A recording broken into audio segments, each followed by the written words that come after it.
is actually a really good learning lesson because this happens a lot, right? You'll get a fall, you'll get an inversion.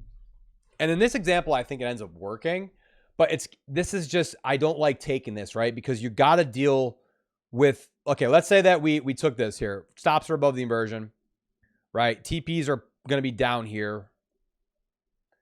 I'm now, in this example, there's a probability that this market can just rip higher from there, right? Because there's a 5-minute gap resting here.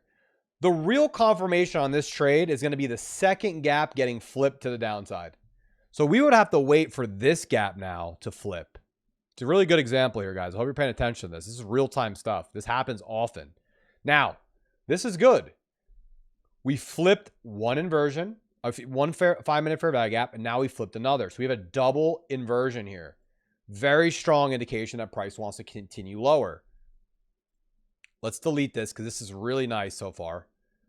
Now, again, look what we're dealing with. This is why I call this high resistance liquidity.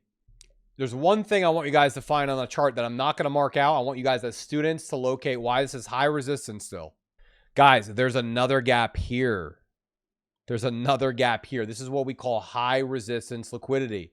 If we're taking a short setup here, we have to be prepared that this is going to be very herky-jerky.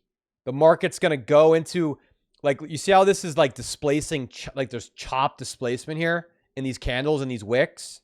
See how we're not truly displacing quickly? And then watch what happens here. Boom. Big. This is very, very choppy price action. This is what high resistance liquidity looks like. And if you can identify it, it's gonna help you because you're gonna know that if you're in this trade, this is gonna be brutal.